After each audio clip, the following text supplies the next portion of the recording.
everybody. Welcome to the show. I'd like to thank you for joining me today at the Watch Hangout. Let's get this show started. And before we get going, let's get a wristwatch check from everybody. What are we wearing today? What is on the wrist?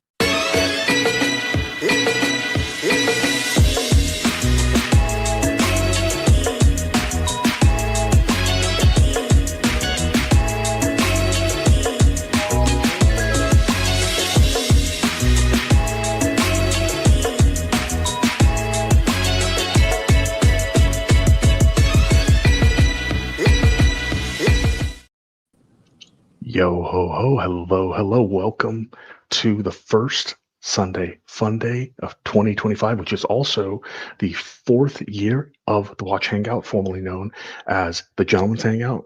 No, the Gentleman's Hangout, yeah, and then JJ's Watch Hangout, now the Watch Hangout. So we're due for rebranding, right? We're due for another rebranding. Great, just I got the hat. Exactly, just as the hats have been distributed, right? Now you'll need another hat. Yeah. We've got a banger for you tonight. The Donna Tourbillon will be joining us a little bit later. We have another legend coming back tonight as well. But before everybody, and the link is pinned, so everybody who wants to join in on the fun, please do. Before we get too far into it and start saying hello, remember, any other streams out there, go out there and just tell them that the best live horology stream on YouTube is live. You can go over to some cooking channels, some lifestyle channels, car channels, bring them all here. They all need to be here. We can cover anything better than they can. That's right. So the joined so far by the illustrious gyrating grandpa Robert. We've got Mitch and his trombone of legend that we're waiting. Oh. He's practicing. Oh, just think of Tommy Dorsey. There we go. Yeah, that's a reference everybody knows. Marco's going like, who the hell is that? It's 3 of the 4 panelists know Tommy Dorsey. Marco's is still under the belief that Drake is the best rapper ever. So Marco's music is slightly generationally different. And of course, we are joined by Marco of Berdine's Watches, who is also a very generous channel sponsor and a regular. He's been a regular since the very beginning. So he's the oldest panel member by tenure here right now, and the youngest panel member by age. Right. Yeah, go figure, right? But Marco, Bobby Google, Silky, Amish, Gambino, Ferrante.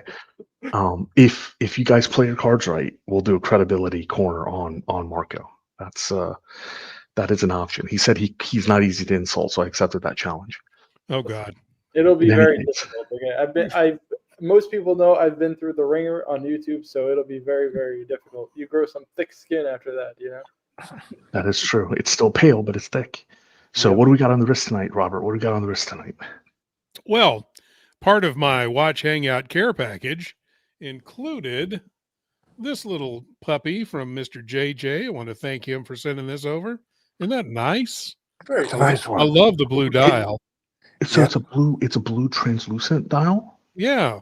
Isn't that cool? I haven't seen that one in person before. I hadn't either until I opened it up, and I'm like, whoa, that's kind of cool. So this is really cool, actually. I like that. Is it solar power or just no, it's not solar power. Just it just looks kind of clear-ish. Yeah. Although you really can't see much of what's underneath it, but I think it's an awesome looking watch, man.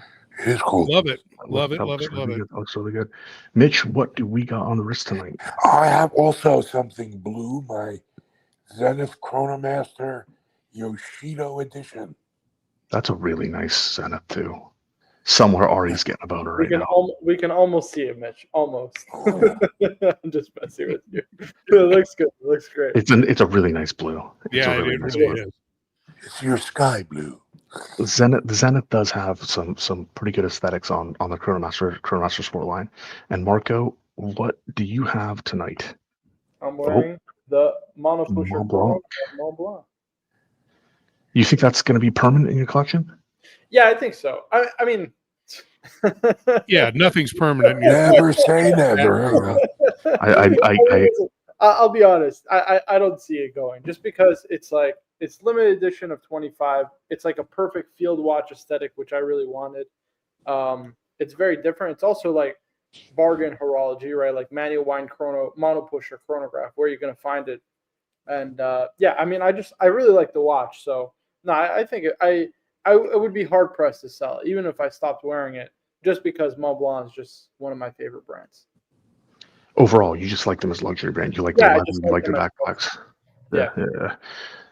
I'm having a pen crisis. I have two pens that made it out of the Hurricanes because they were in my carry case. One was Mont Blanc, that's reasonably nice. The other one's David Oscarson. Yeah.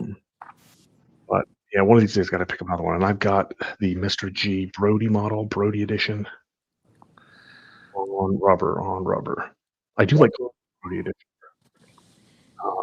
Yeah, I like that watch too a lot. What they did was on the Mr. G's, they have, other than rubber is actually really Hey, look at that. blast from the past. How you feeling, man? I'm good, bro. I'm excellent. You have a good Christmas and New Year? Yeah, Christmas was awesome. New Year's awesome. Yeah, it was great. Good time. I'm off to Ecuador the day after tomorrow. So Vacation or business? yeah, vacation. Gonna have gonna go surfing. Hopefully, I don't get lost out there on the Pacific. Right? Yeah, I'm recommended. very dense. I'm big boned. Well, if you do get lost, Marco will happily pick up your sales slack. Yeah. Yeah. Like the watch equivalent. Like if I die, you can have my sales. Right? Yeah, I'll steal the leads. All the leads. The leads are weak. Good Somebody loan that man a Breitling emergency to take with him for the surfing thing, man. Right. Somebody not named Marco. You know Marco's gonna have him knocked off. Hey, they're gonna chop my arm for that, and then what's gonna happen? You know? Yeah. I'm taking one of those. I'm taking one of those like kind of lame fake crashed watches that you can get on Instagram. Yeah. Yeah. Guys. Take care, Dave. Take care. So let's say hello to the chat. Starting off strong, always Robert Wood, and with a $2 Happy Sunday super chat and a race entry. Thank you very much, Robert Wood. We got Micah Tyler in the chat. We got Mitchell also on the panel. Isn't Formula One what you feed babies? That's one way to only if you want him to grow up as race car drivers. That's when you feed him Formula One. I think that's what they fed my older nephew because he is a car addict. We have, of course, Marco, Silky, Bobby Google, Amish Gambino Ferranti. We got AB in the chat. AB in the chat joining us. We got Mobster. Marco, I'm predicting defense have a rough year in 2025. I'm thinking yellow gold, solid gold will drop regardless of the 14% price increase. Yeah, I mean, we'll see. You know, it's one thing I put in the Watch Hangout chat when I found out about the what's it called, 14%. Dave, you know how Yeah.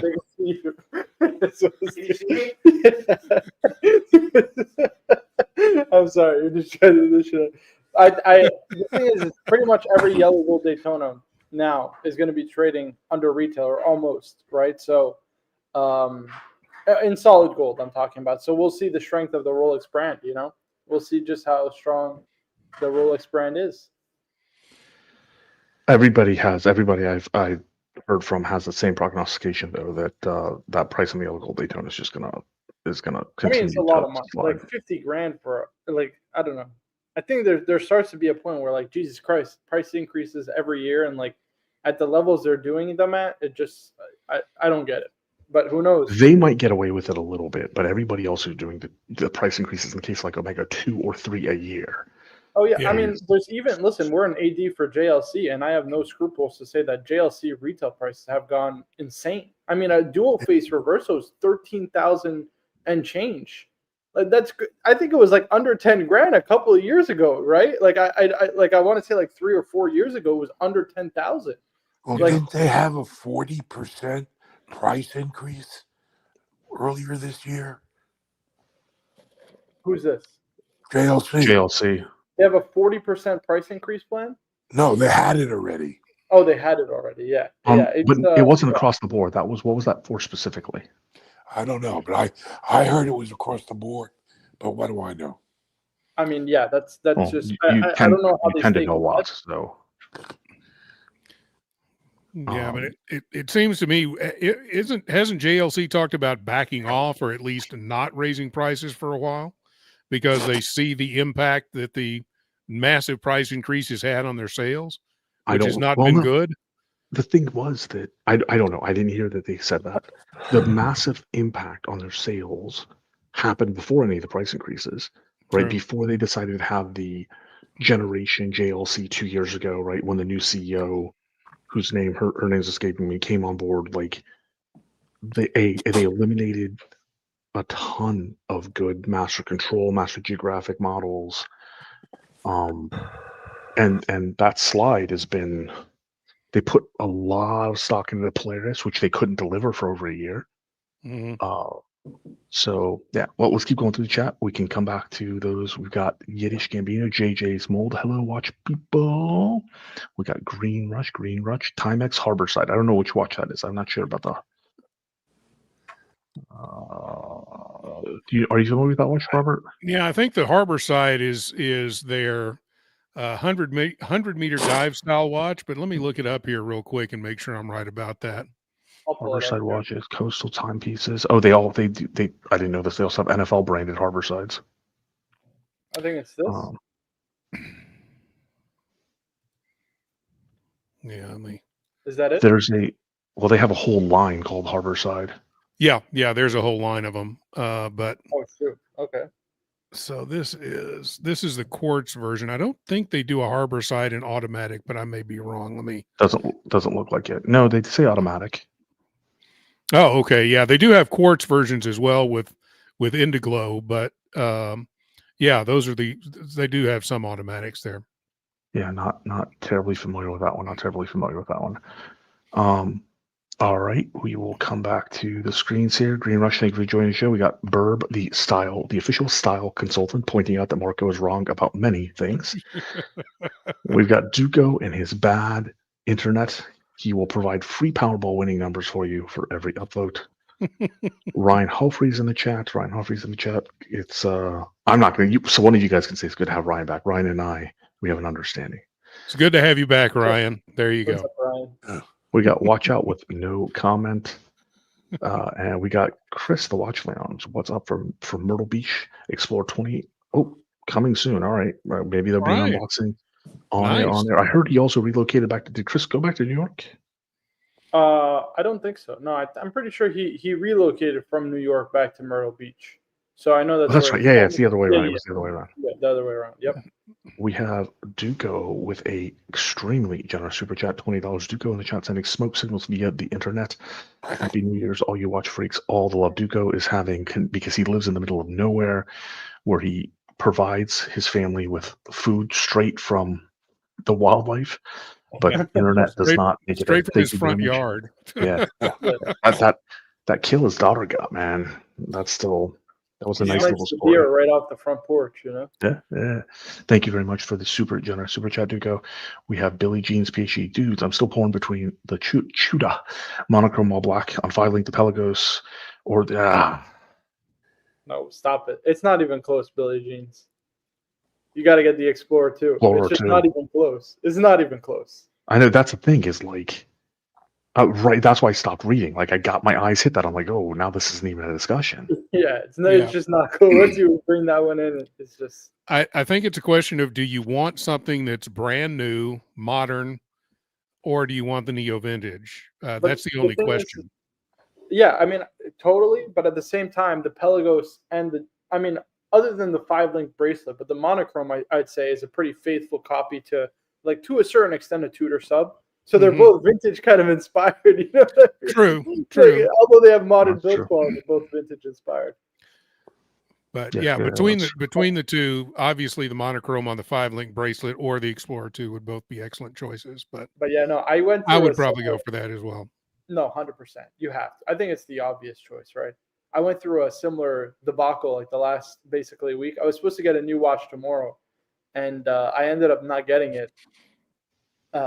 basically it was like a pretty expensive Grand Seiko, and I was like, dude, for the money. What Oh, the okay, good. That it was that one. All right. Yeah. I was like, for the money, what the fuck am I doing? Like, I could just be getting something else. So I'm gonna be getting. I never thought I'd own another Rolex, but I will be owning another Rolex soon. No. That's all you're getting from me. That's an unusual thing for you to say, that you never thought you'd be owning another Rolex. Yeah, I didn't think so, but I mean, I'll just talk about it. Whatever. I'm gonna get also, not because of Chris, but I'm gonna get it. It's actually because of JJ. We were talking about.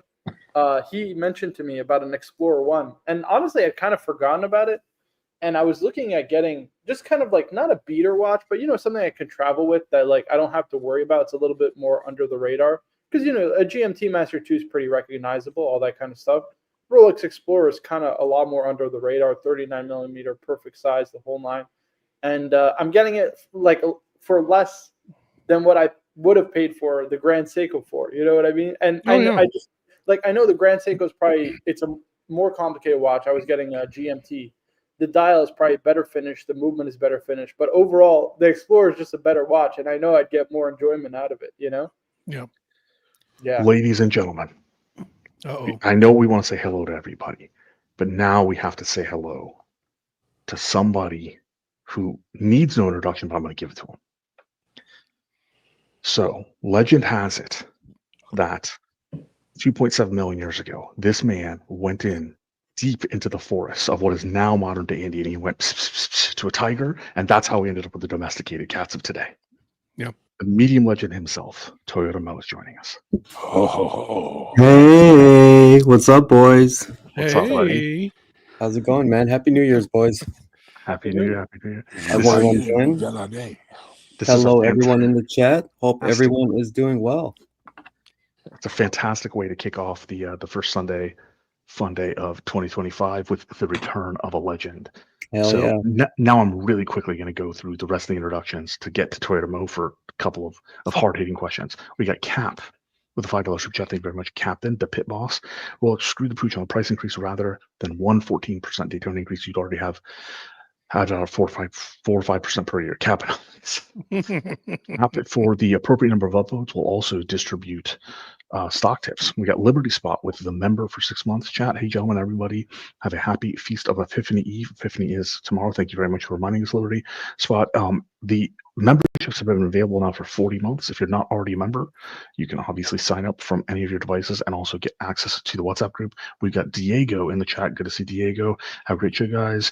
And Design Atelier down in Aruba, who has his own watch line. I think one of these days, I think he was going to ship one to JJ for on-air review. We've got Taupe Start McDonkey. That's what I'll never sell. Yeah, that 39 millimeter Explorer one is definitely, it's a high-end destination wedding watch as well. We've got Thomas Broadbent. Hey, Thomas, sorry. Yep, and I think I wanted to catch up with people real quick because now the party started. Now the official. I know Mo would be happy with my decision, Mo. Mo, I decided not to get a Grand Seiko GMT, and I'm getting a Rolex Explorer 39 millimeters because JJ put some fucking sense into my head. Yeah, no, it's definitely. So listen, I recently just got rid of my Explorer 40 mil. Just I was trying to keep to the 8-watch collection. I'm gonna hopefully get some watches sometime this year. But yeah, man, the Grand Seikos, listen, they're really nice at first. I had a Grand Seiko for about I want to say about a year almost. Really nice at first, but it just, I don't know, something about it just didn't draw me. Anytime I looked in the watch box, I just didn't want to grab it. I would grab a Rolex instead. So yeah, man, I had that.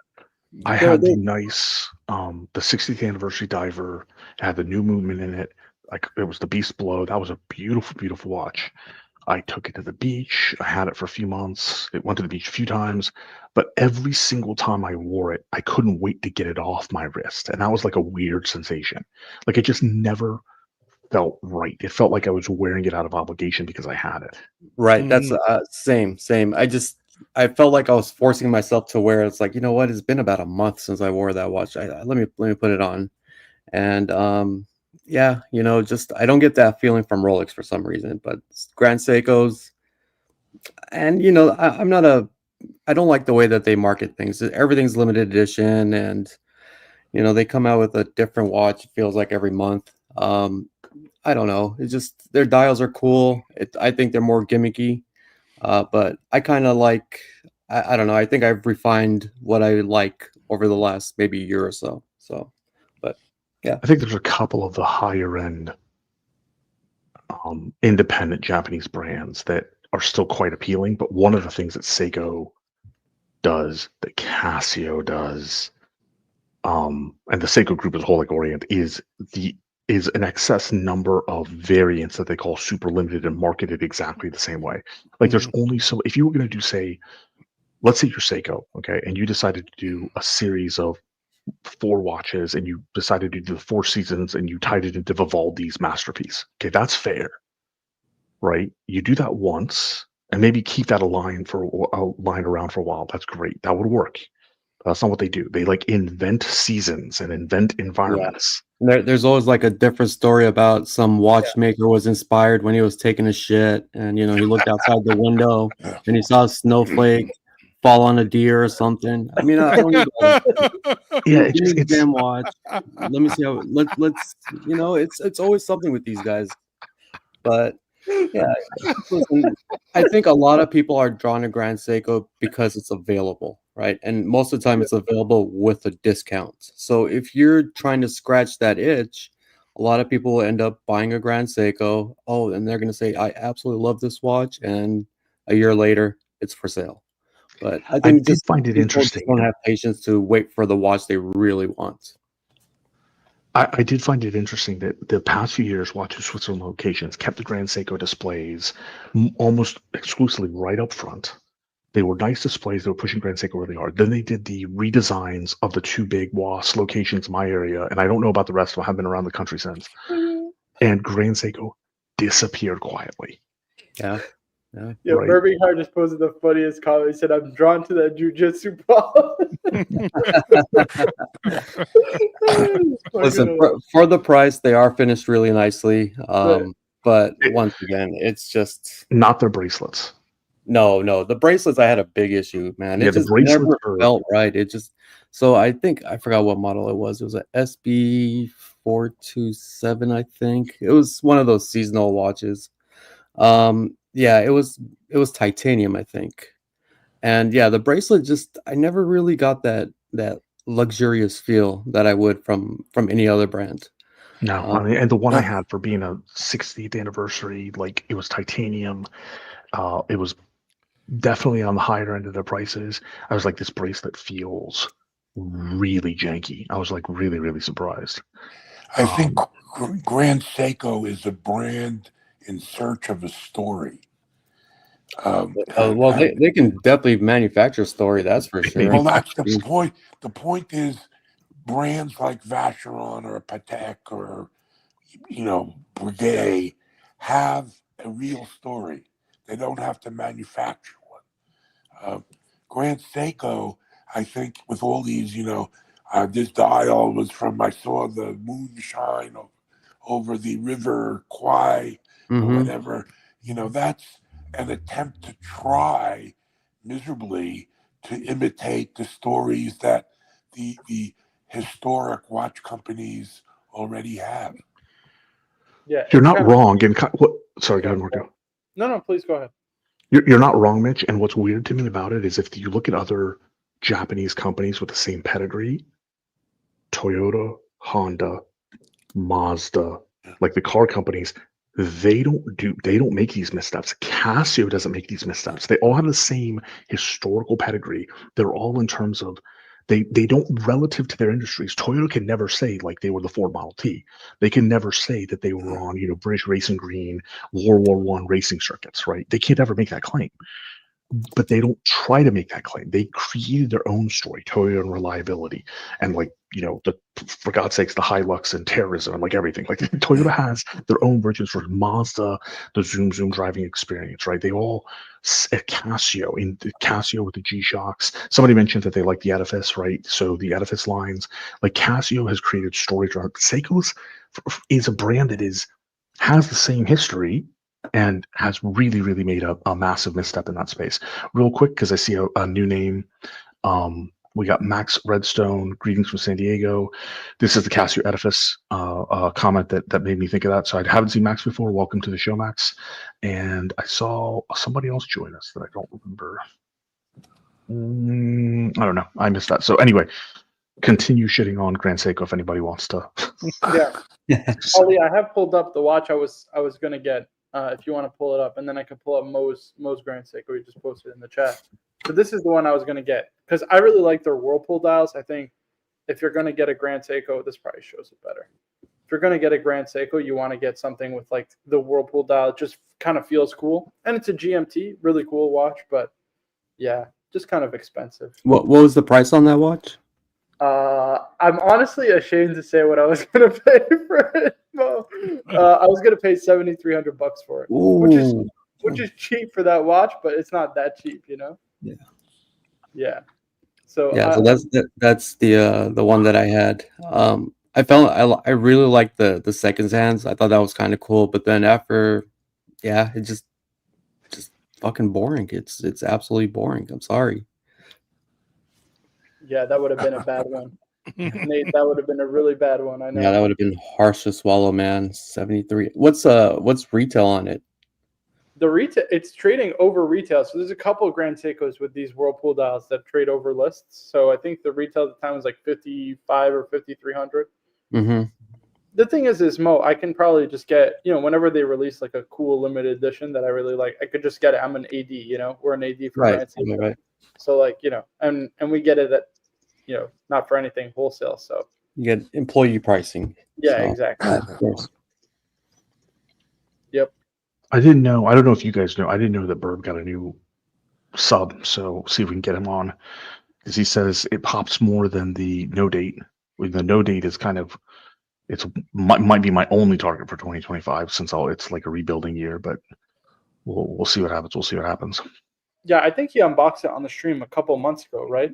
The Starbucks, I think so. Oh, that one? Okay, yeah, no. Yeah, that one. I thought we were talking about like another one like now. No, yeah, that's the one. Okay, yeah, no, that pops. Would his be considered a Starbucks or a Cermet? Oh, that's a good question. The Cermet was the Mark 1, I think. Or no, sorry, the Starbucks is the Mark 1. Mark 1. Yeah, so it's a Cermet because it's the new bezel. This fucking Rolex.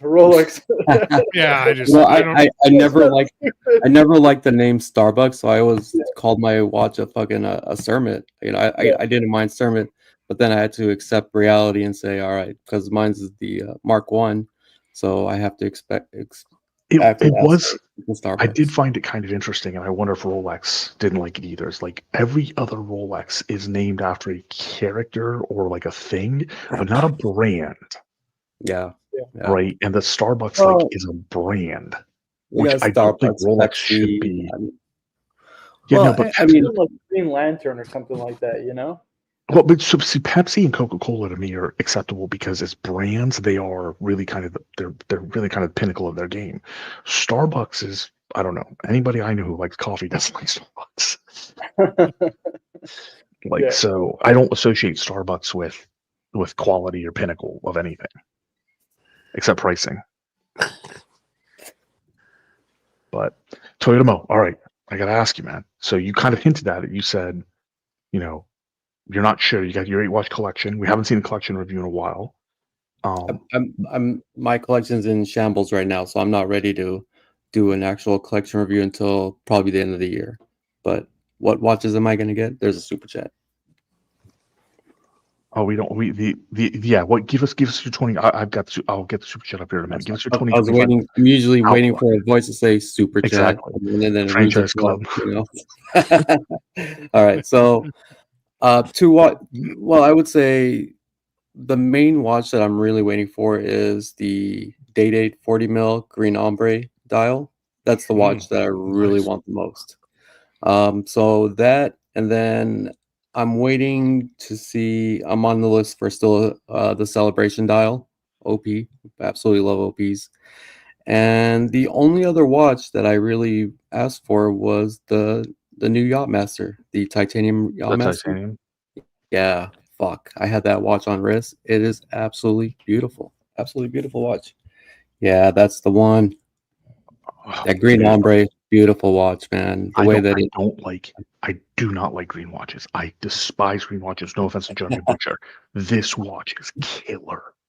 You know what? It's not like it's because the way that the dial with the green and the black, it just works. I don't know. It just hits. But it really does work. It and really it's does. way less loud than the matte green. The matte green is a really loud watch. Right. I never really liked that other one, the other green one that they have. But I don't know, when they introduced this ombre dial, I was like, yeah, this thing is really nice. I don't know. To me, this is the matte green. To me, the matte but that's not a good. That's not. It's like really light in person. That's a very dark picture of it. Yeah. Well, no, to me, like the ombre is louder, but it says a lot more. Like it punches way more. It's a deeper green than that other one. Yeah. It's got way more character. Way more character. We have Ryan Hoffray. Thank you very much, Ryan Hoffray. $2 super chat. Fair price for minty, not new, Snowflake full set. Let's see. Grand Seiko. What are they going for on Chrono? And then you go low to high. What are they about? I'm guessing 52. No, you could. It looks like you could grab them. I would want to pay under 5,000 for it. Yeah. Yeah, under 5,000 is a good price for a full set Snowflake. But I'm going to say something. I'm going to pull up the chat here. I agree with Kurt on this one. Kurt, our buddy from Austin.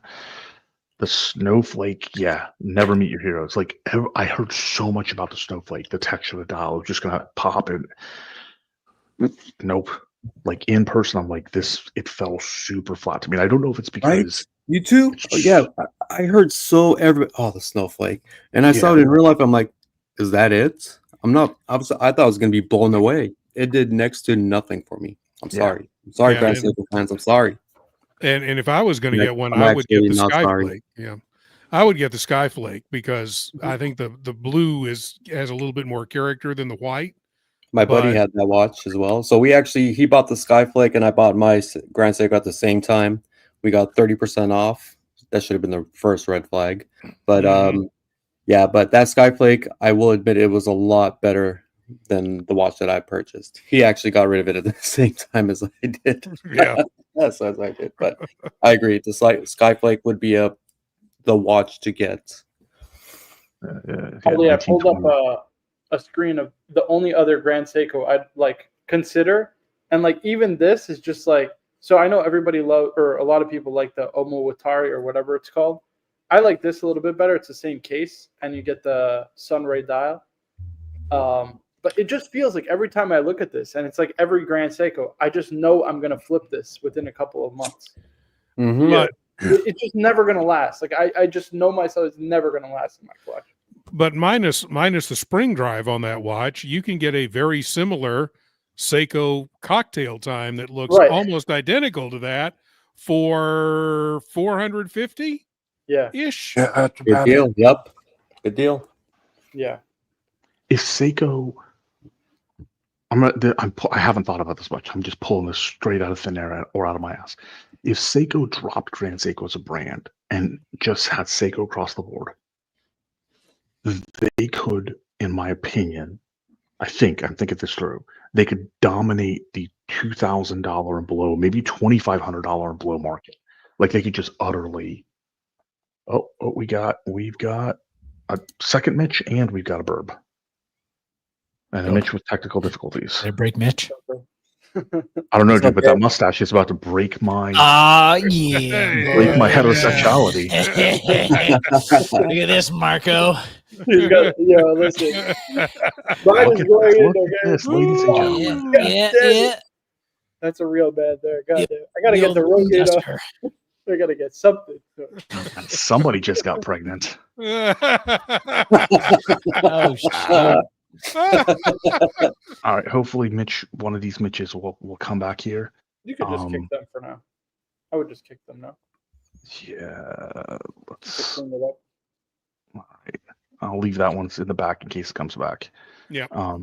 All right, so let's get caught up here. We got Chelsea with the generous super chat. 5 of the King's Pounds. Happy New Year, all. Hey, boo. That's What's up, Chelsea? and we got Cowboy YQJ in the house. We had Pedro Bermudez also joined us. Want to say hello to, make sure I say hello to everybody in the new year. We got Mitch back. There we go. We got Mitch back.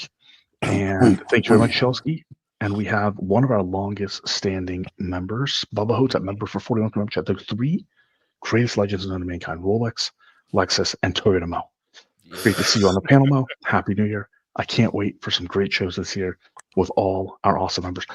What time is the show Tuesday? What time's the show on Tuesday, Robert? 8 o'clock Central, so 9 o'clock Eastern. Okay, I have a late afternoon appointment at Toyota. I want to join from Toyota. There's a recall part that they're putting in my excellent Tundra, but I want to join and ask the service manager to show her screen to see how many times they literally have typed in the name Toyota Mo because of me. You don't know what the fuck Toyota Mo is? What's wrong with you guys? Bubba, thank you so much, my friend. Happy New Year's, Bubba. brother. Yeah, it's good. It's always good to have Bubba in the chat as well. And Chelsea and Bubba also get some race entries. Welcome back, Mitch. Welcome back. Damn. All right, so killing the snowflake in the chat. He said it was a snoozer when he got it. Yeah, it is. It's not like there's no activity to it at all. oh, there we go. I found it. I was looking for Under under 4,000. Mm. He's I think Nate said his journey this, no pun intended, his journey this year is for Jorn, right? Yeah, I think so. I think he wants to go to Jorn at some point. Yeah. I mean, listen, Jorn is coming down. Other than the Elegante, dude, the Elegante. Can I just talk about the best performing watch right now is an Elegante, which is insane. You could pick a titanium, like 48 millimeter Elegante, maybe July of last year, let's call it, right? For like 35,000, and they're like almost 50 grand right now. It's fucking insane. It's unbelievable. Well, they closed the books on them, right? Like entirely. Well, it's not that. It's that they discontinued the white one, and now you can only get the black one. And since they did that, they but even the black one's like 60 grand. It's insane. Like it's crazy. It's crazy. All right, before we turn our sights to Jorn, I've got to get a wrist check and see that mustache one more time. What do we got? What do we got on the wrist check? What do we got on the wrist? Oh. Very nice. This camera is really trying to focus on the stash. It really is. I don't want The cameras what got pregnant. get this freaking tutor out of here. Dude. Oh. I know it's hard not to laugh, right? It's hard enough. No, because the problem is you pull it off, but I didn't expect it. Like it looks good, but I did not expect it. Yeah. This thing just coming right at you. Big ass cat. By the way, what's the bracelet? If you don't mind me asking, is that like an Uncle Seiko bracelet or it's a factory bracelet on the It's Uncle Seiko? It's called Uncle Straps now, actually. They changed it from go. Uncle Seiko because Seiko has such a bad brand. Low quality, yeah. Just terrible brand. Some bad brand prestige. So, yeah, because when I bought it, it was on the soft touch deployment. So, all right, well, why don't we turn our attention to the actual watch release that the Donna Tourbillon wanted to cover, at least briefly, and we can go back to Grand Seiko, Rolex, and other meaningful conversations because I fucking hate this watch. Yeah. But my opinion doesn't matter. So what do you guys think of this new release? Didn't they come out with this watch already? They came out with it in the chronograph version. Oh. Yeah. Now it's a Mark 20. I mean, I think it will sell well. It's okay. Really? Yeah, it's just like I've seen this before kind of thing, just in a chronograph version. But Did the chrono version sell well? The chrono version sells well still. Yeah. I'm kind of curious though. Now that they don't have Lewis Hamilton pushing the Petronas watches, if that's going to hurt their sales some. I don't think Lewis Hamilton was a difference maker. You know what I mean? I don't know if he has that much market moving potential, you know? Is this a quick release they've got? Yeah, it's a quick release strap because it'll come with a black strap also. How is what's the quality of the quick release on IWC? It's good. It's actually really good. Yeah, very easy to use. I much preferred the blue NG release. The blue NG is sharp in person. Really nice watch. I'm shocked that you said this sells well. Yeah, no, it does. It does sell well. Even now, still, that it's been out a couple of years, the Chrono still sells well. It's not a bad looking watch. It's nice. What's the retail on it? This one's $6,100 US retail. Okay, it's not too bad. Could be worse, but yeah, it's okay. It's meh. That when IWC selected Lewis Hamilton and Tag went with Max Verstappen, I think that was a misstep by IWC. You tie your brand to just an athlete that's just tanking. So my money would be behind Tag reaping the benefits of that. And IWC. And oddly, not only tanking, because athletes will have off seasons, but Lewis Hamilton's tanking socially as well. Yeah. It's like unusual, and I don't follow Formula One like to understand all the dynamics, but it's unusual to me when I just see the Formula One crowd, which there's a lot of overlap with Formula One watch people.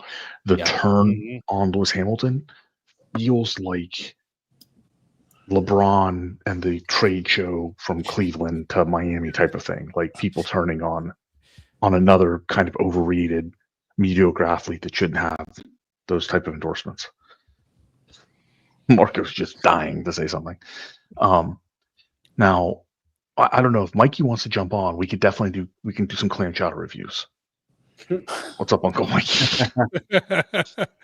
Well, Lewis lately, yes, tanking, but he's still one of the greatest drivers that's ever lived with 7 championships. So you have to look. There's no question about it. But you're in that case, like you're better off choosing somebody who is no longer driving and their legend is stationary. Yeah, but Max doesn't wear a lot of Tag Heuers when he's not racing either. He's got a pretty extensive collection that includes a lot of Rolex and other brands.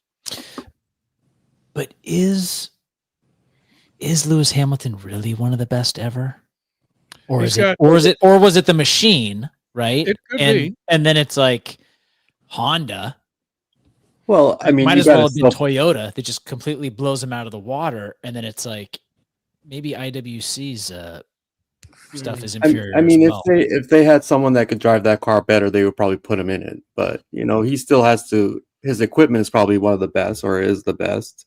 And I got to give him credit. I don't watch any F1 whatsoever, but if a man's won 7 championships, it's not easy to do. So yeah, the thing is, I agree with Toyota's assessment because many athletes eventually get, like, even long distance runners, right? I think I know Burb, you're in shape, so you would at least be familiar with this. I'm not a runner, but remember when like shoe technology got so good for the long distance runners that they actually banned certain Nike Vapor like heels and stuff. Nike. So the very top runners, they developed that technology for the very top runners.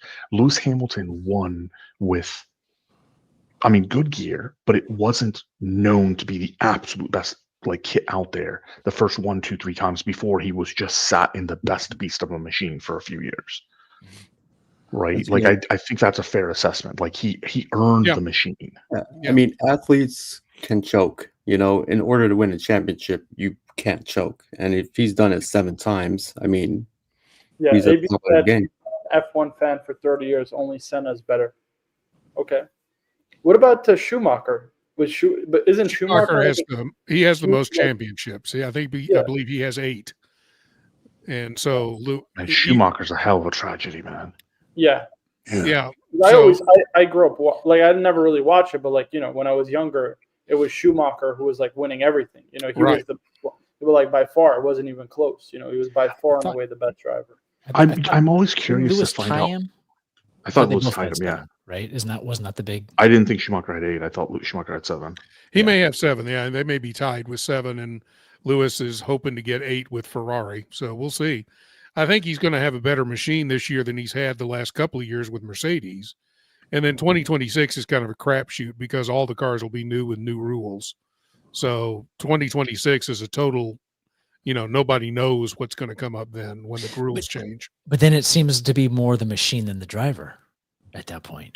That's what I'm saying, right? Not with Schumacher though. Schumacher was just the best driver. That's what I'm saying. Is like I think that back in the day, it was more the skill of the driver. I think made a bigger difference. Whereas now you're like, how much of it is?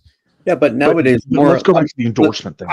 I think though it's still a lot the driver. I mean, look at the difference this past year with Max compared to his teammate, which no longer has a ride because they had virtually the same car. Yet he's finishing below the top 10 when Max is winning races. So I'm going to go into let's say NASCAR, for example, right? I mean, it doesn't matter what labels on the front of the car. It could say Ford, Chevrolet, Toyota. It doesn't matter. Those cars are pretty much damn near identical to each other. Right. So I don't know if F1 is kind of the same thing where they, the manufacturer for the most part, with the way that they regulate things, maybe it doesn't matter. Maybe they're all kind of, I don't know. Once again, but I just don't. I think it's more the driver, not the car. This sounds like a Talmudic debate. A Talmudic debate. You're not wrong. You're not wrong. So, but going back to the endorsement thing, though, like Senna and Schumacher, I don't know Schumacher. He's obviously still alive. And his wife is very protective of him, right? But it would be interesting to me if IWC or TAG or any of these brands, right, had Senna and Schumacher current releases, because Senna's estate would absolutely do it. And I personally believe, even more so than Max Verstappen, that like Senna and Schumacher's name would be a safer bet to associate with a limited release. Yeah, well, I mean Schumacher, they've done a bunch, right? AP has a Schumacher, Omega has a Schumacher. Those were all when he was active. Yeah. I'm saying now, even it's inactive. The thing is F1 drivers don't have the kind of staying power. I feel like some other major American, because F1 is more international. I don't know if you weren't born when Senna was racing, and you know who he is. No, I understand that, but he doesn't have the staying power of like a Michael Jordan or a LeBron James or like a Jay-Z. Yeah, but none of them do. It feels like U.S. culture. Like F1 is not really part of U.S. culture. It has become. Yeah, but this watch is not. This watch is going to F1 hardcore. Nobody's going to walk into a boutique and go, "I want this IWC teal sugar." Yeah, you're right. Right, instead of the Rolex I've been waiting for. No, but the point being is it doesn't make sense to collaborate with like Senna's estate because he just doesn't have, he just doesn't have that kind of cachet, I guess. Like and Tag Heuer's done a Senna F1 after his death. So they did. I didn't know that. Yeah, they did it's one of their F1 quartzes is a Senna. They've done a Senna, they've done an Indy 500, they've done a number of different iterations of the Formula One watch or the F1 watch with Senna. I don't think it's in its current catalog or their current catalog, but they have in the past. Mikey got kicked out of a NASCAR race. This actually doesn't surprise me at all. Yeah. We have Roy Jr. with a generous super chat. Thank you very much. Roy Jr. $5. Lewis Hamilton is definitely one of the best ever, and he has class. Max Verstappen is pretty much hated because he is such a douche. It's again, I don't follow F1 closely. The circles that I'm in, like especially when I'm at Grand Cathedral and they start talking about F1, it feels like whatever happened with Hamilton, people have turned on Hamilton and they're just on the Max train. But I had previously heard that Max is a douche. So like I have no freaking idea what's going on. He gets that reputation because he is extremely competitive. Yeah. To a fault, he is competitive. And so that's how he's gotten that reputation. I've never met the guy in person, have no idea what he's like. He may be great to hang out with. He's got a great family that, whatever, but it's just because of his competitive nature and the fact that if you're trying to race him, he's going to run you off the track because he wants to win every single time he gets in that car. He's exactly like the GOAT. These guys that are the best, they're just driven like this, Marco. I mean, he sounds like Dale Earnhardt, or like what kind of driver Dale Earnhardt was back in the day. But Dale Earnhardt gets called a legend, not a douche. So yeah. This is actually, man, by the way, this documentary, like during COVID era, the NBA shutdown and stuff, this documentary was fantastic. Oh, but this yes, it was. It came out of this, and I took that person, like, I don't care what he did. It was Jordan for president when he was doing this. I'm like, yes, he took it personally, and he utterly destroyed people's souls. Thought it was fantastic. Yeah. Anyway, and I had to pull that up to rub it into Marco's face a little bit more. So let's what is, thank you very much, Roy Jr. for the super chat. So what's you guys, Marco says this sells well, but forget how it sells. What's the take? You guys like this watch? Robert? It's okay. I mean, I'm not an AMG PETRONAS fan, so I wouldn't go to try to grab it, but I think it's not bad looking. I like the color scheme, but it wouldn't be my first choice. No. Yeah, I agree with Robert. I think they were the second one to the table with the Tiffany blue, and I think it makes more sense if you're partnering with F1 brand ambassador. It makes more sense to do it in a chronograph, not a pilot's watch. And for that reason, I'm out, as Captain would say. Yeah, I think somebody kind of mentioned it in the chat, right? In that they're mixing a Flieger design with Formula One. It's kind of like, I like the colorway. It's a good looking, aesthetically, it's a nice looking watch. And again, I really do think it'll sell well. It's a good price point, the whole nine. I just, I don't know. I'm kind of indifferent to it. Toyotomo? I'm with Robert. It's okay. Not my first choice. Probably won't be my second choice, but I think at 6,100, it's not bad. It's not bad. If I was, Mitch was with Robert too. Yeah, I'm with Robert and Mo. If I was buying an IWC that the PETRONAS team wore last season, it would be the white ceramic chronograph, which is gorgeous, and it has some wrist presence like you wouldn't believe. That would be my choice of an IWC. So the chrono version of this? No, the chrono version of this is just that colorway. The white one is a white ceramic chronograph. Awesome. Yeah. Is that the Mark? No, it's here. I'll pull it up. IWC Lake Tahoe. But if I was doing a Mark 20, I would get the blue dial, and their new bracelet is awesome. So it's great. I feel like this is kind of a step back from just the classic. Yep. Yeah, so that's what I would get. I really like that. I really like the wrist presence on that. That's a cool. I wish this watch would fit my wrist. Unfortunately, it doesn't. It's 44? No, it's 43 or 41, but it's a big 41 if it is 41. That's not one, dude. Or that person's a midget. It looks bigger. It wears bigger than it is because it's got a thin bezel, so it's got a big face on it. Dial, yeah. Yeah, it's just all dial. Hold on, I'm looking up the specs. I want to say it is 41. It's 44 and a half, sorry. No, Okay. Yeah, it's a big watch. It'd be perfect for you, Ollie. Dude, 3-handers, no date, just time only watches. That's right now, that's all I'm doing. Well, that's not true.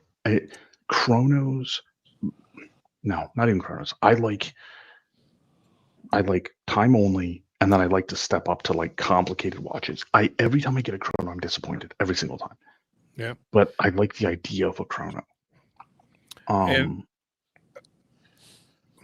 somebody was saying, I guess it was Marco saying earlier, one of the guys, they're doing a pilot watch for F1. Well, Tudor did a diver for F1 this past season. So, what do divers have to do with F1? Well, apparently, hey, listen, and you know what?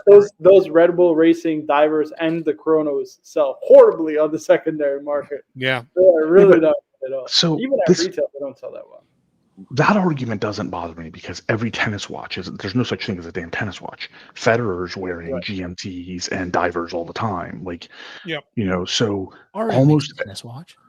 RM makes a tennis watch. RM makes International. They do make the They medallion, do. right? That's Yeah, true. But They you do. know what I mean. Like most of the watches that are Nothing in it common, no. are associated with athletes or sports aren't really like made for the damn sport, right? So that doesn't bother me that it's a pilot's watch or whatnot. We have Ryan Humphrey with another generous super chat. Dale Senior Legend and douche. Dale Junior for president.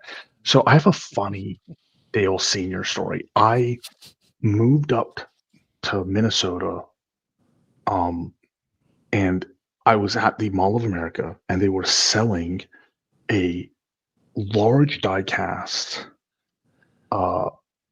Dale Senior. It was his car. It was a limited edition where they had an Oreo co-branding, like this really, really nice die cast, and it was marked down incredibly, like a ton. It was like 70%, 105% off. And I said, I'm going to get this as a gift for somebody back home in Florida. This isn't a funny story. It really isn't. But what happened was the next day he died. Ooh, man.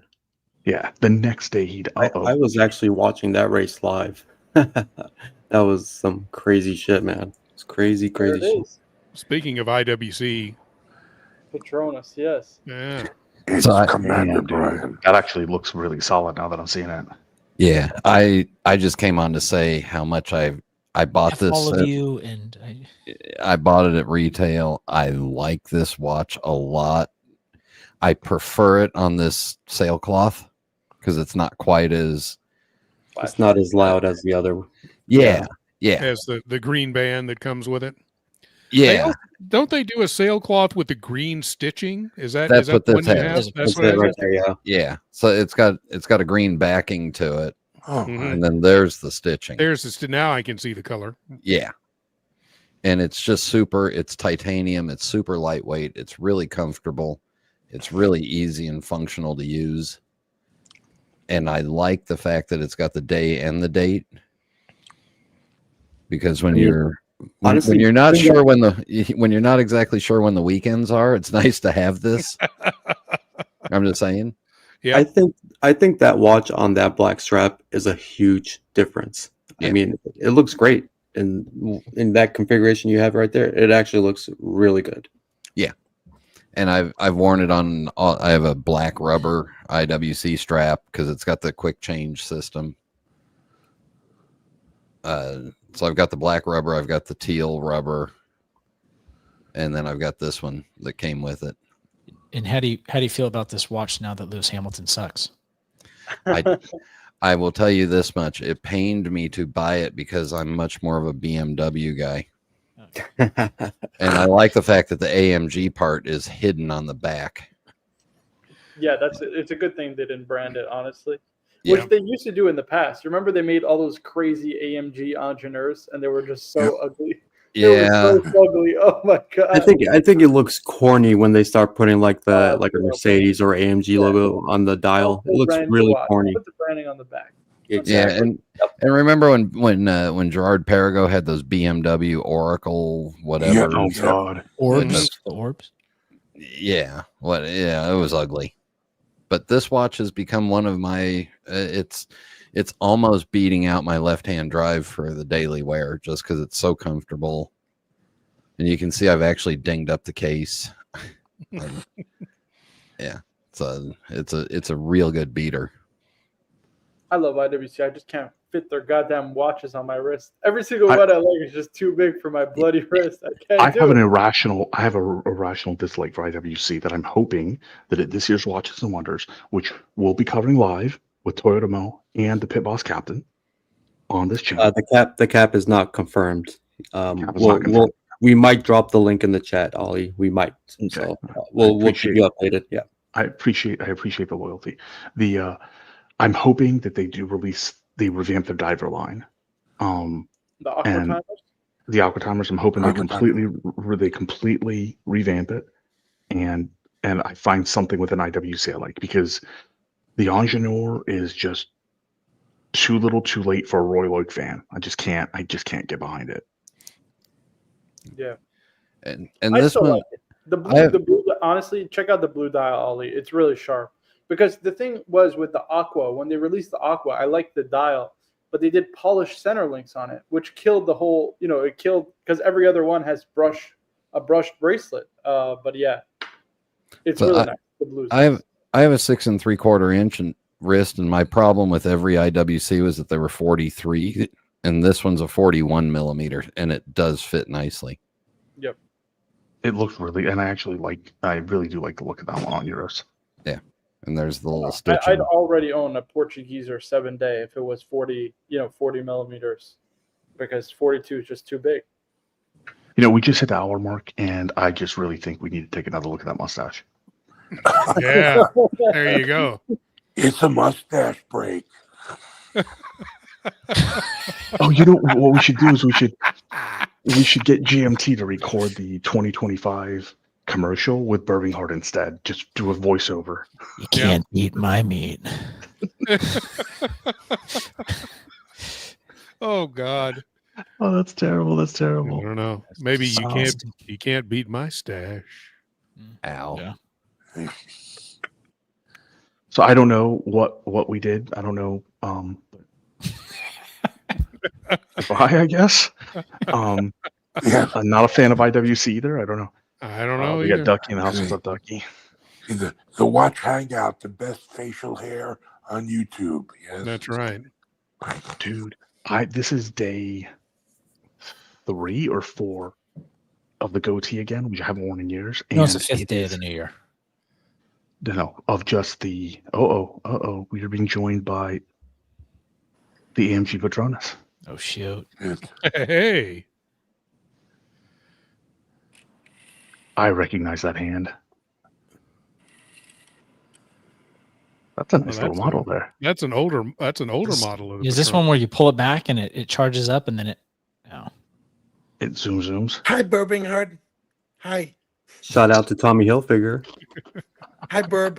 What's up? What's up? Yeah, Cap? that's really old. What's up, Cap? This I got during the pandemic. I picked it up when I bought my car at the dealership at Mercedes. They had this little cute little model Petronas, little model AMG with Was branding. this was an upsell, like when you bought the car? I asked them to throw it in. It was a COVID buy. I said, I want the car. I wanted a couple of goodies. I said, let me get that stuffed animal. They just added that to the price of the car. Let me get the teddy bear. No, Mo, Cap was like, I need this on the shelf right next to my Mo. G-Shock battery solar charger. I'm not a rookie, Mo. Perfect. The deal was already baked. Price was final. I said, it was like a Columbo episode. I said, one more thing. You see that little AMG Petronas and that little teddy bear with the AMG, sweater on there? It's like, yeah, that's my son's car. Throw those in. You got a deal. So basically, you confirmed the deal and then went back on the deal and told them, hey, we have no deal unless you do this. Well, Dude, I didn't not quite put it as a, take it or leave it, but they got the message, Marco. It's not how a You Mazzal should've works. did the old- You can't do that. You should have did the old school thing where you pretended like you're gonna walk out the dealership unless you got the toy. I don't storm out of. No, I don't do the storming out of dealership. I was the only one in the dealership. This was COVID. Nobody was buying cars. I'm the only idiot that bought a car. Shit, if that's the only thing you managed to get and you're the only one in the dealership, you could have did a lot better, Cap. Wait, Next time, just read the room, man. The used cars were like costing more than new cars. Yeah, Yep. they were. They didn't have any new cars, but they didn't have any customers walking in either. I was tempted to sell my car. Shoot. I did sell my car and got. I got couldn't get my something else. I was Audi. like, Well, that's why. Yeah, I got out of a 4Runner during COVID and ended up into the Tundras, and then got out of that Tundra into the Capstone within 6 months. I could have sold my sold Tundra his for a car. profit and was like, but they're not gonna have anything. Yeah, Burb, you I sold had the car and then you jogged to work 30 miles there and back every day. That's Yeah. impressive. Well, I had a 5-year-old Chrysler 200 that I only lost $200 on because of the huge amount that they gave me for the trade-in, which is amazing. Yeah. That's unheard of, actually. Yeah. Only lose $200 on a Chrysler. Come on, Yeah, you did well. I only You did lost well. $200 on the thing. You did well. That was amazing. You did really well. You did really well. Yeah, people usually lose money on Chrysler and Grand Seiko. They You know what I don't understand? People love this IWC Eternal Calendar, and I just don't see it. Who's paying $157,000? Let's see it. Pull it up.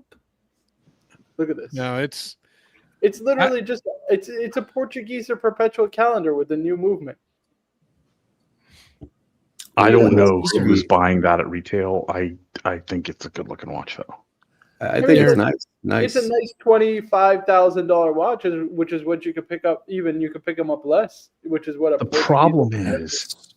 The problem is it looks like it's holding too much moisture. You want to irrigate the vine as much as possible, right? You want to give it all the moisture it needs. But actually, that will make a plump, fat, flavorless grape. 100%. So IWC made a plump, fat, flavorless watch. What is this watch going for? I mean, the thing is I don't even know if they've delivered one yet, Mo. But it's $157,000 at retail. Oh no. I was in the market for like 30 grand for this watch. No. That's what I'm saying. So like you could pick up the normal IWC Portuguese perpetuals for like under $25,000. Great price. You know, it's a great quality, the whole nine. I don't see 153,000 out of this watch. I'm sorry.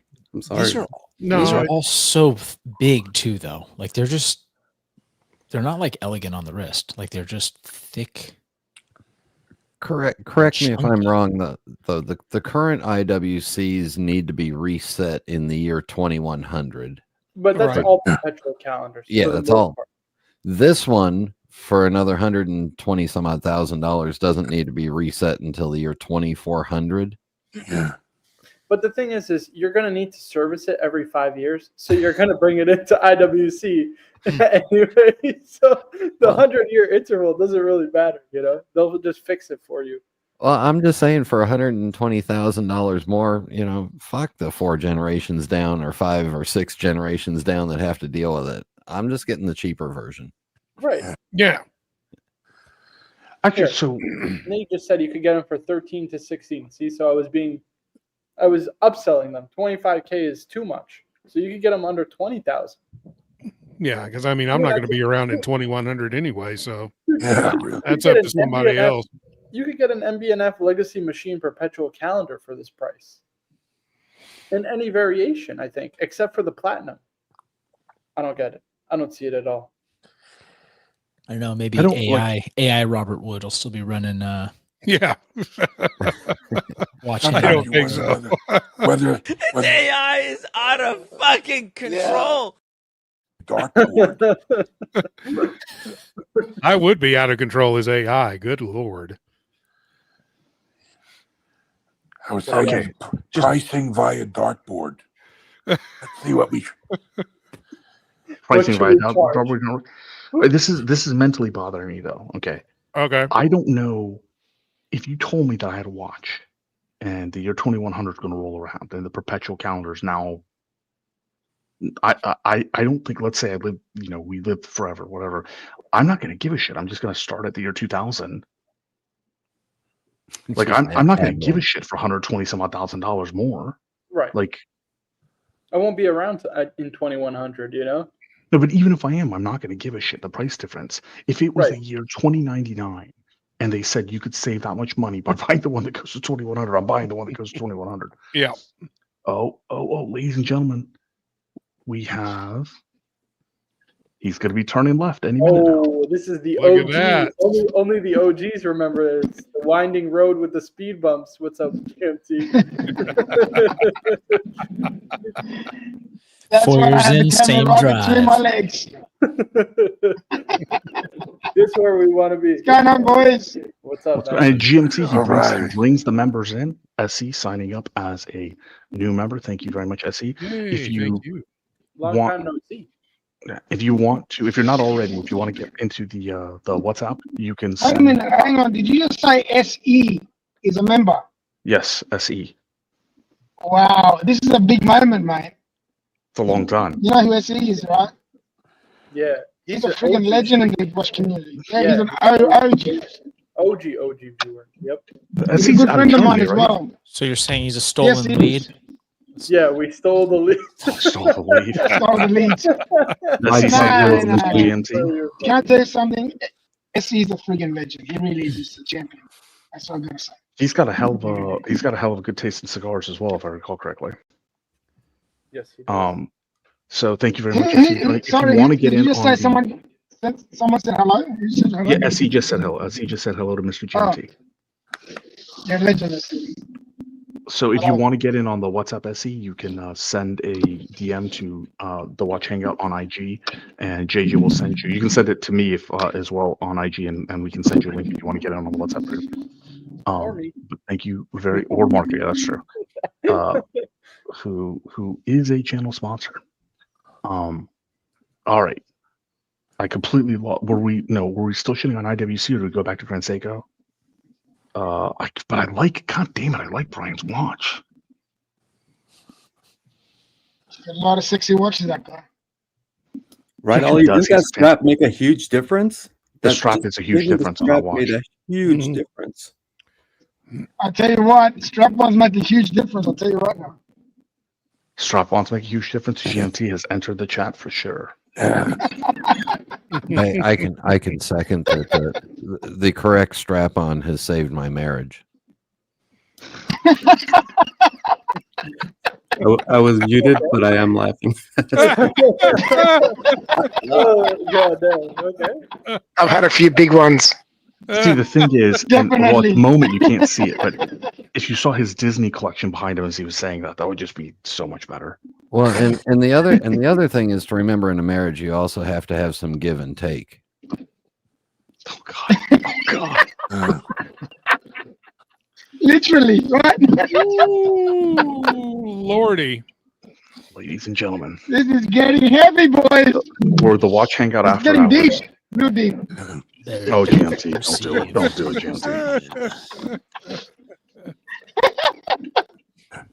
I only came up for 5 minutes and it's all gone to shit in 5 minutes. Jesus Christ. Yeah. Fuck me. It didn't This take is 5 normally minutes. the part where GMT jumps on. Like right Exactly. now is like. Yeah. Hey, boys. Speaking of receiving, I'm just talking about watches. Yeah, and absolutely. marriage. I don't know what anyone else is talking about. That's what I'm talking about. Yeah. Ari No, shows up on that's whatever that is. Talk Watches. Like the Watch Hangout after dark. I always have to get smaller straps so that my wife can wear my watches. It's obnoxious. Mm-hmm. And I like I like to turn my watch over to the exhibition back and see how nicely the balance cock is. You know what I love about my Glacito? It's got a double dual car. Mm-hmm. You know? Yeah. Sometimes you Mark need is to. busy selling something right now. What the hell's Mark doing? Oh, I'm sorry. I'm distracted. What's up? No, it's okay. It just you're busy making a sale. We know that look. He's texting cancel sponsorship now. Yeah. So we covered the IWC. We covered what Termo's doing, what Burb's doing. Does anybody have any exciting watch news they want to share, or anything they want to throw at the other panelists? After whatever I needed to throw at everyone, I'm done. Oops. Marker catching strays. I don't know. I'm looking forward to this year's releases. I think this is going to be I'm hoping this will be a good year of releases. For who though? Who do you think is going to bring? Who do you think is going to have a good year? I really want to see Breguet come back into the fold and have a good year. This is going to be the 4th year in a row since I've known you. I've known you now for nearly 5 years. Yeah. This is the 4th year in a row that both you and I have said, I hope Breguet makes a comeback. Yeah. And what they do is they release for only watch or something, the watch we want them to release. Ali, you know what the definition of insanity is? Yeah. Yeah. What's it going to take for Breguet to come back? What's it going to take for them to come back? Yeah, the definition of insanity, thinking Breguet is going to come back. Yes. Yeah, it's not going to happen. It's not. This is our anniversary year, so you would think they would come out with something cool, but who knows? Yeah, but the problem is the Swatch Group. For the Swatch Group, that means coming out with a damn Swatch Breguet. bioceramic. That's what it means, the Swatch Group. Yeah. Ooh, Easy that would be money. nasty. Yeah. All right, Mikey, it said you did not have a mic or camera, so if your friend Mikey, Uncle Mikey, if you want to try again. Dude, I have no faith that Breguet's gonna have a breakout year. So who's your backup brand then, Marco? What if Richemont sells IWC to the Swatch Group and they come out with more colorful options? Don't troll us. I think Doesn't that teal kind of remind you of that? It does. It really does. The only other brand Ali I have would be Vacheron. I mean, 270 Yep. years, I guess, is not like a normal anniversary. Most people would, like usually it's like quarter centuries, but I'm sure they're going to do something big. Dude, at the rate Nate's unboxing, he should have his own goddamn booth at Watches and Wonders. Yeah. What the hell, man? All right, so But these are probably like stock watches. They're not for his personal collection, I assume, right? Well, they're all stock watches. He's a backpack Yeah, dealer. okay. He's not a watch guy. He's a backpack dealer. He single-handedly makes me pay attention to Cartier again, though. I'll give him that. So Vacheron, the thing is that forget the 270. Vacheron's overdue. The 222 was a stopgap attention getter. They're overdue for a real attention getter at this point. The releases of Watches and Wonders last year actually were quite solid, and the prior year were quite solid, but they were very, very limited, and they weren't long. Like they weren't going to hold on to your attention. The 222 just felt like an interim release. Yeah, I mean, like what, 2 years ago, the most like attention-grabbing watch they released was the the Overseas Retrograde. Then last year, I would say was probably, the rose gold green dial Overseas. I think that would be like the one that kind of got attention, but it died pretty quick. I mean, I think they're pretty much trading slightly over list, which like in next couple months they'll be under, is my expectation. So yeah, I mean, I don't know. They need to have something like a 39 millimeter Overseas. Just the thing that I worry about with Breguet or even VC to a certain extent is that it's one thing to come out at Watches and Wonders with some kind of super fantastic unobtainium watch that'll get attention, but unless you back that up with some models that even wealthy mere mortals can buy, you're not going to have a real change in your market position. I think That's the biggest fair. problem with That's Vacheron is not enough people know about Vacheron. I mean, Vacheron, I think, is probably it's like a full line automaker. They've got everything in one place. But I just think they do next to no advertising here in the US. So I can tell my coworker I'm wearing a Vacheron, he'll say, "What the fuck is that?" I can tell him I'm wearing a Rolex, like, "Oh wow, a Rolex?" Even though a Vacheron will shit on a Rolex any day of the week. Okay, so real quick before I address that, SE is going back to bed, SE, with €5. Thank you very much, SE, for becoming a member and your generous super chat. Got to catch a little more sleep. Got to rewatch later. Have a great stream, gents. You have yourself a good night, SE. Have a good sleep, my man. Seen you. Take care, 60. Boys, I'm gonna go. Take care. Talk to you later. Stay 60. Good to see you, buddy. All right, GMT. Have a good one, brother. So Mo touched on something that is actually, I'll show you your screen. I want to get this comment out. Mo touched on something that's actually bugging me for years now. Is that Vacheron was, of the Holy Trinity, Vacheron was the brand that should not have pulled out of Watches of Switzerland. They did not have the cachet and the momentum to pull out of Watches of Switzerland, because as soon as they did, like Mo says, not a single damn person was even aware Vacheron existed anymore. Right. Well, and when they went to the all in-house sales thing to just their boutiques, they also don't have enough boutiques in this country to do that. Yep. Very true. I mean, they've only got one in Texas, and that's in Houston. That's not even part of Texas. That's right. We don't claim it. No, I'm just kidding. Basically California. Yeah. It's the other direction. It's basically Atlanta.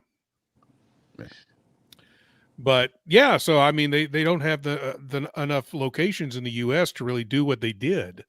So they need something like Watches of Switzerland or Bucherer one of the other nationwide chains to be an AD for them. So when I ordered my overseas, it was still my blue dial overseas. It was still available at the AD at the time. So a month later, they took that watch and said, "No, we're only going to do a boutique only." I'm like, "Okay, so where's the closest boutique to us?" It was in fucking Las Vegas. Okay, let's think about that. I'm in San Francisco, so the closest place I can get a blue dial overseas is in Las Vegas. And that at the time, that was one of their hottest watches. It probably still is one of their hottest watches.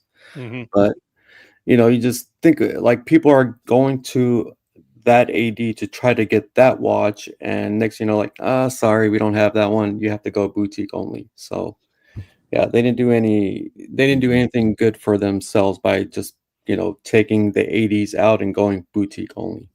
No, they are going to feel that pain for many years. Yeah. And so, Marco, how JLC. bad is that pain from your perspective as a VCAD? So we're actually separate. So the VC store is actually a boutique. It's not an AD.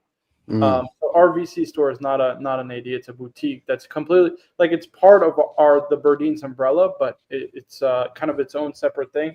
We it helps us because we can get blue overseas all day long.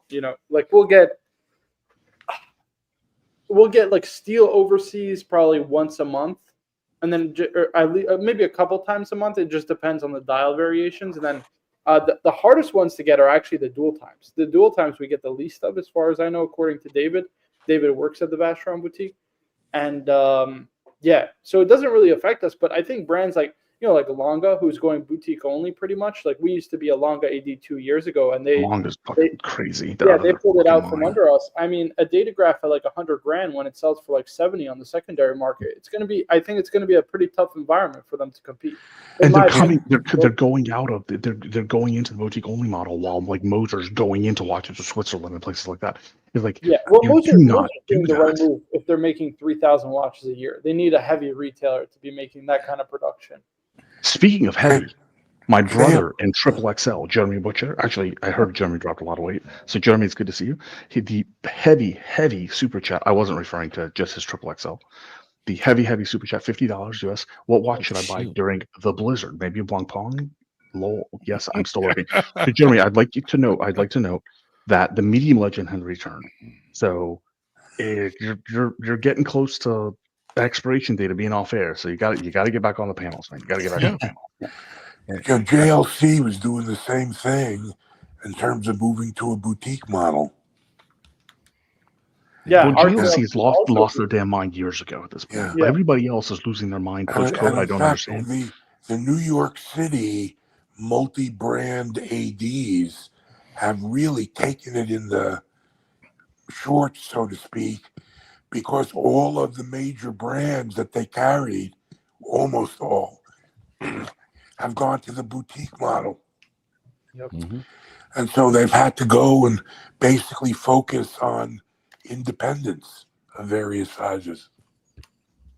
Yeah, our JLC authorized dealership, quote unquote, is also boutique. So our JLC is, we're a boutique for them. And we are joined by the Chowder King himself, Uncle Mikey, who might still be having some technical difficulties, though. Maybe. Can you hear me? Yeah, we got you now. Yeah. Hey. What's up, Mikey? What's up, Mikey? What's up, man? The Chowder King. So, all right, we got to answer Butcher's question, though, right? Yeah, we do have to answer. I was taking pictures and puddles and chowder and Irish countryside. Anything but Blanc. Can we say that? Say again, Mikey. Sorry. Mikey, say again. Puddles took out my lens, man. I'm gonna have to go to New York and puddles. Do we have the Toyota Mo puddles? New lens. All right. So, Marco, sorry, you were trying to answer the super chat. Go right ahead. No, I was just going to say anything but Blancpain for the Butcher. You just can't get a Blancpain. Well, do they even have a good green dial? I would just stay away. Why not just get like, I don't know, maybe a Speedmaster Racing or. He's got one of those. Oh, he's got one. Okay. They do have that one green dial on the annual calendar. There There you go. you go. They have it on a, Nice green watch for you, Jeremy. I know you like green, so there you go, buddy. There you go. they have That's a the next watch. Tudor Blancpain FX. as a green dial on the Bathyscaphe Chrono. And on the annual, so on both of those, yeah. Yeah, they do. They do. Or just But I get a don't- Tudor FXD. Why not get a Tudor FXD over a Blancpain? There's a new Seagull chronograph with a green dial. They're sold out, all right? They're Toyota sold Motel. out. Oh, really? Dang. Yeah, you know, a particular YouTuber was a little late to market. Okay, so they were only limited to 500 pieces. He did his video 8 days late. Okay, so he was busy. All right, he just found out about it. But yeah, they're sold out. Mr. That I will admit is a good watch for under $500. It was the Seagull Chinese shitter, the icon, bronze. It's made out of bronze. It's got a itchy green strap, and some people would say if you squint really hard, the movement looks like a 3-2-1 movement. You know, if you squint really hard. So It was designed by the Chinese military, who are known for their epic watch designs. So yeah, you know, good watch for less than $500. if you guys are not members of the franchise club, if you're not subscribed, you really need to. We got Mikey back to you, hopefully. Can you hear me okay? Yeah, we got you. Mm-hmm. What's up, everyone? What's up, boss? Hey, Mikey. I can't get my camera to work. Something about soaking it in a puddle, taking photos of bad watches. It's gone. I don't know what to do. Technical What you do to issues. get the shot? Yeah. You do what you need to get shot. But man, God, the franchise club. If you're not subscribed over to the franchise club, you definitely need to subscribe. Saturday night date night with Mo and Curly is fantastic. Now, taking Butcher's questions. I accidentally dropped my lens in the bowl of chowder. The bowl of chowder. I'm gonna have How do you get clam chowder off a lens? That's disgusting. So taking, Mitch is trying to reconnect here too. Taking Blancpain seriously for a moment. The watch I was thinking about, because I know you can get this way under retail, is this guy. This is a good looking watch. Does he want It's a good something looking that watch. fancy? It retails $50,000 for rose gold. Ooh, that's nice. Market value 21. Yeah. Exactly. That's the thing. Is like you can get this way under retail. So 50,000. Yeah, that's. Is anybody really buying Brigades at retail? Somebody has to be for us to get it on the secondary. Well, I mean, unless a great dealer walks in there and buys these things, you know, for pennies on the dollar. On that note, I got to run. I got an early morning. Have a good one, Thank you very Brian. much, Brian. Just wanted to share the Dude, one IWC that I actually love. It There it is. looks good. Thanks for Dude. showing It it. looks See ya. good. See you, Brian. Later, Brian. I don't know, man. I actually like knowing that you're going to be able to get 40 to 60% off for this one.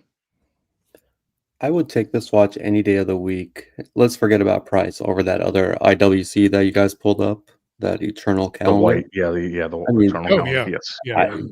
They're not even, I mean, they're not in the same league. This watch is absolutely stunning. I mean, that rose gold with the green, it's beautiful. Beautiful watch. I don't know that Uncle Fester face of a moon kind of. Oh, now I can't unsee that. I can't unsee it. You know what I Here we mean? go. Not unsee it now. Nope, that's it. You ruined the watch for me, Mikey. You ruined Little it. Cabbage That's Patch face sticking out at the bottom. You ruined it for me. I cannot unsee that now. I'm just thinking like I should stick Oh a my light God. bulb in his mouth or something. That would be a hell of a artisan Genève.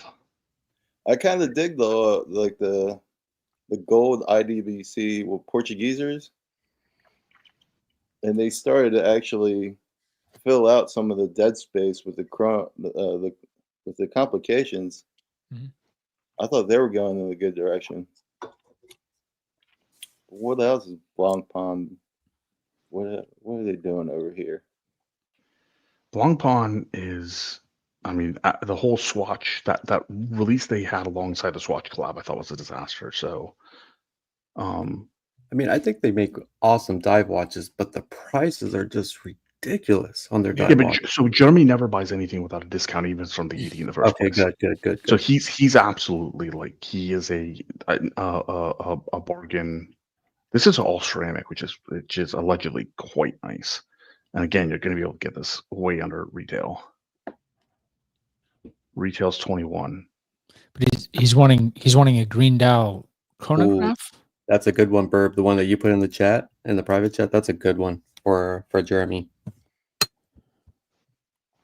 Let me pull that up. He didn't specify. He just generically said, but I chose green because he's a fan. He's a fan of green. Okay. But is he a fan of the? Because they do the chronograph version. Actually, I think if you scroll down,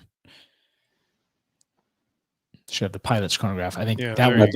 My buddy used to have that watch. Actually, beautiful watch. And they also do a.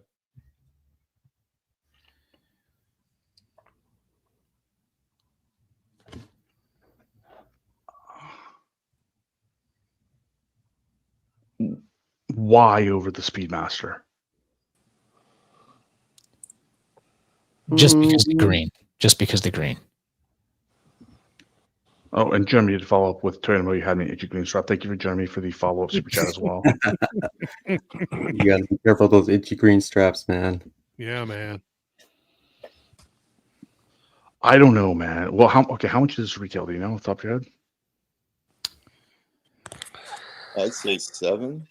Yeah, I was gonna say, are these on the strap? They're 7 over 7, or on the bracelet over 7. Okay, so 6,800 on the strap there. Yeah, okay, probably about 72, 73 on the bracelet, somewhere around there.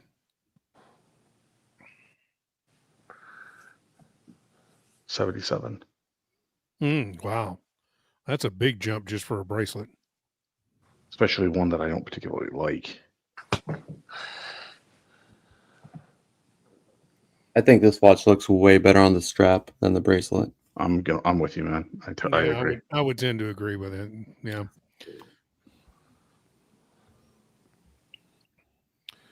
One thing I wish on the strap, though, is that they would do like they did with the PETRONAS, and you'd have the matching green stitching. I think that'd look really good.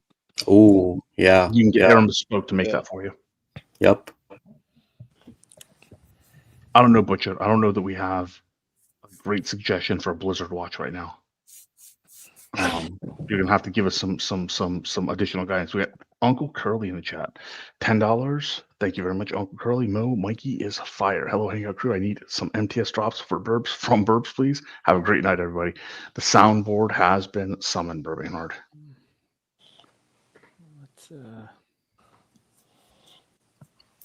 Got to give me the waterfall one, please. Oh, God. Yeah, that one. Yeah. It's got to be the best take of all time, man. I was swimming with these guys, and then we all shot through the top of this giant water fountain, and we had the best time ever. Standard homoerotic dreams, and God, Mike is just. He's got to be clean. He's got to be clean. We got to give him $10 worth. I was describing my homoerotic dream, which is very common. Guys swimming around with dolphins, having fun. They all shoot out the top of some fucking water tower. It's a standard homoerotic straight guy's dream. Well, all I gotta say is most male dogs, I've seen their little lipstick thing. That's so you're not gonna do Motard, Mikey? That's the most of what I've seen. With this girlfriend of mine, what I saw was the entire sausage, and it wasn't normal looking. It was white and blue, and it was weird looking, and the balls came out with it, and it was fucking like 12 inches long, and I was just like, what the fuck? White? What the hell? Do you have the PayPal one? Do you have the PayPal one?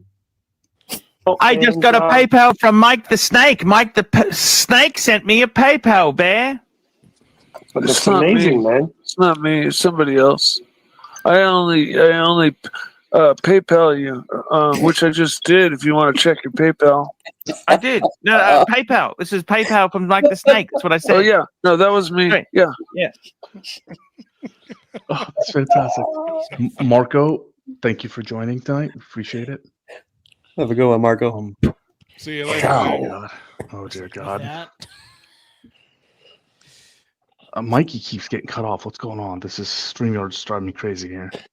Yeah, I'm having lots of problems myself. I think I'm gonna Ari Verdirci myself for the evening. Yeah, we've gone an hour and a half, and I want to go get some food, so we'll probably cut it off here momentarily.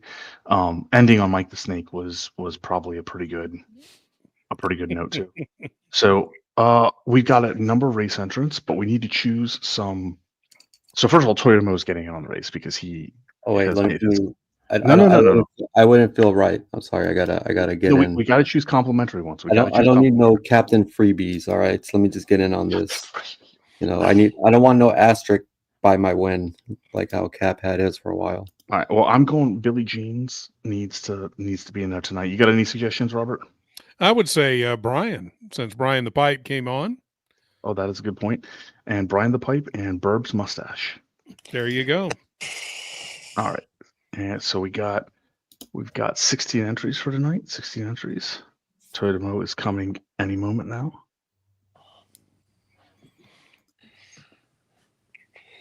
There we go. Thank you very much, Toyotomo, for the generous $5 super sticker, which is a racing hippo. Those sons of guns can get some speed too. So well, looks like me running. I waddle real fast. I don't even run. I can waddle like excessively fast. If you put me in a Donald Duck outfit, I'd make Disney fortune. Oh man. All right. So we've got 16 race entries, including Toyotomo, Billie Jeans, Burb's mustache, and Brian the Pipe. No, Brian the Pipe. Let's go with Brian the Pipe. All right. We are doing camel side. Robert, will you do the honors? Oh, sure. Yeah. Ollie, we got one more. I don't know if it's too late. No, Ghost of Yiddish Gambino trying to get in on the action. Wait, didn't I have him? No, I didn't. I thought he was already in. All right. So that's JJ's mold. And I can't let go of that. The JJ's mold stuff was so good last year. Billie Jeans, and your friend Mikey request that he be Uncle Fester. Oh God! All right, we can do Uncle Fester, and Billie Jeans is already in. So Mike the Snake, he wanted it from us. Yep. Thank you very much, Billie Jeans, and thank you very much, Uncle Mikey. Thank you very much, JJ's mold and Toyotomo. Thank you, and that's it. There we go. We got 19 race entries, and Robert's going to do the honors for us. Let's turn down the volume so it doesn't blast people's ears off. We'll give it a shuffle, and they're off. And they're off, ladies and gentlemen. Everybody equal right now, but JJ's mold and Brian the Pipe is making a move here early, and we all know what that means. They're going to lose. I'm up there as well, which means I'll probably lose as well. Uncle Fester is working his way through, but Brian the Pipe still a pretty commanding lead, but should be fading any moment now. And maybe not. Look at this. Brian the Pipe's down now. He's fading. Here comes Mitch. Mitch on the outside. Look out, Mitch. But here comes again Brian the Pipe coming up. And Liberty Spot's making a charge. Let's see. Liberty Spot. Look at that. Congratulations, Liberty Spot. Liberty. You are our first winner of the new year. No, second winner. We had one Friday night, didn't we? Yeah. So second winner of the new year. You're in the monthly race at the end of the month for fantastic, wonderful prizes. Yeah, so JJ and I are going to connect here fairly soon to do the catch-up races from the end of last year. And there's some packages that JJ is shipping out as well already. So we will do that. In the meantime, I heartfelt welcome back and thank you to the medium legend himself, Toyotomo, for joining us tonight. Especially wearing that hat, I was going to say. It's been a rough year. Year. We welcome our new panelist, Burning Heart's Mustache. It's a welcome addition to the panel. Thank you very much to Mitch, and sorry for the technical difficulties. Uncle Mikey, again, sorry for the technical difficulties. We had Marco. We had Brian the Pipe. Brian the Pipe on as well. GMT. So GMT was by, that's GMT. true. And he was Yeah. turning left as usual. So thank you, everybody, for joining us for the show. We'll be back Tuesday at the latest. I don't know if we'll have an earlier show on Monday tomorrow, but we have Robert and the crew going Tuesday evening. What's the topic this Tuesday? Haven't come up with one yet, so we're still working on that. But it'll right. be a fun show. We may just get on there and BS for an hour or two. Yeah, wing it. Yep. So Happy New Year, everyone. Take care, Mikey. Take care. Thank you for joining us, Mikey, and Happy New Year. Yeah, it's still 6 days in, so the New Year kind of still counts, I guess. Yeah. At least for one more day. So let's take us out with there we go. That's what I'm looking for. And don't forget to leave comments and upvote on your way out, and we will give you just a touch more of Mike the Snake's only authorized impersonator and close the show out with that. Hey guys, look what I can do! I know it's all fun, but I just can't do things. Hey Archie, I'm leaving you tomorrow.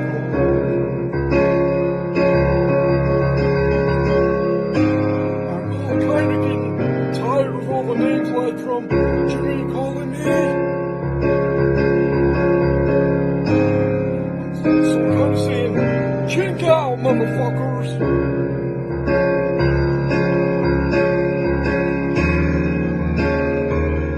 Mike the Snake, I'm leaving.